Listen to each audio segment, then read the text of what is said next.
अस्सलाम वालेकुम दोस्तों, मेरा नाम मोहम्मद नवीद है और आप मेरा यूट्यूब चैनल देख रहे हैं नवीद हुसैनी HBL के नाम से।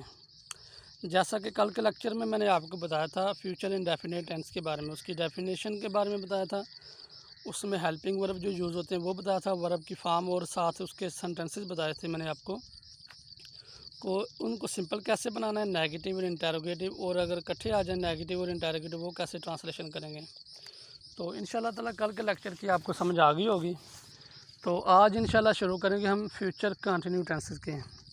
उसमें सबसे पहले मैं आपको डेफिनेशन बताऊंगा, उसकी पहचान क्या है, तारीफ़ क्या है। उसके बाद हेल्पिंग वर्ब के बारे में बताऊंगा, इसमें हेल्पिंग वर्ब कौन से इस्तेमाल होते हैं।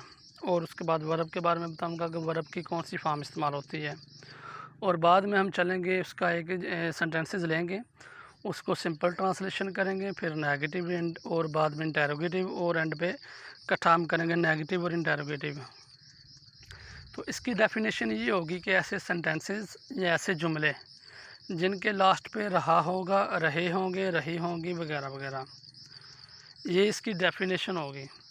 तो इसमें जो हेल्पिंग वर्ब का इस्तेमाल होता है वो होता है शैल बी और विल बी। शैल बी और विल बी हमेशा हम आई और वी के साथ शैल लगाएंगे और जितने भी दूसरे सब्जेक्ट होंगे उनके साथ विल का इस्तेमाल करेंगे।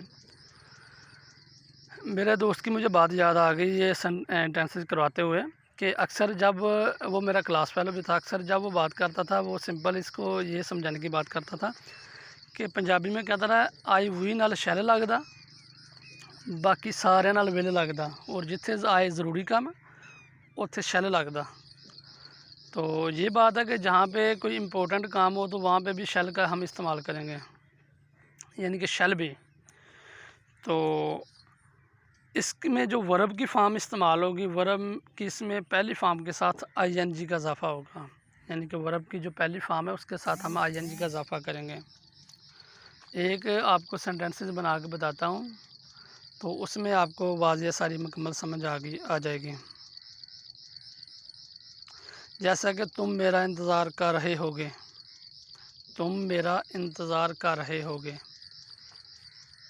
इसमें आपने देखना है सबसे पहले सब्जेक्ट, वर्ब और ऑब्जेक्ट के बारे में आपने देखना है।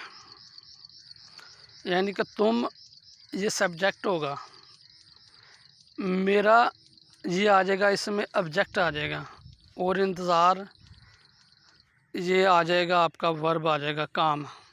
तो जब ये आपको पता चल जाए ना कि इसमें सब्जेक्ट क्या, वर्ब क्या, ऑब्जेक्ट क्या है, तो फिर आपके लिए मुश्किल नहीं होता सेंटेंसेस बनाना। इसमें आ जाएगा जो इंग्लिश में ट्रांसलेशन होगी वो ये होगी इसकी, you will be waiting for me.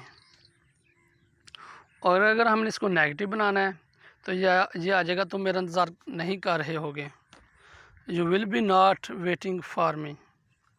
और अगर हमने इसको इंटरोगेटिव बनाना है तो विल को पहले लिखेंगे, यू को बाद में लिखेंगे, और उसके बाद बी का इस्तेमाल करेंगे, और जितना भी सेंटेंसेस हैं वही रहेगा। और अगर हमने इसको नेगेटिव और इंटरोगेटिव दोनों इकट्ठा बनाना है तो ये सेंटेंसेस ऐसे होगा, will you not be, not के बाद फिर हम बी लगाएंगे, will you not be waiting for me. ये सेंटेंसेस होगा। तो मुझे उम्मीद है इंशाल्लाह ताला आपको इसकी समझ आ गई होगी। इसमें तो फ़िलहाल कोई मुश्किल चीज़ें नहीं हैं।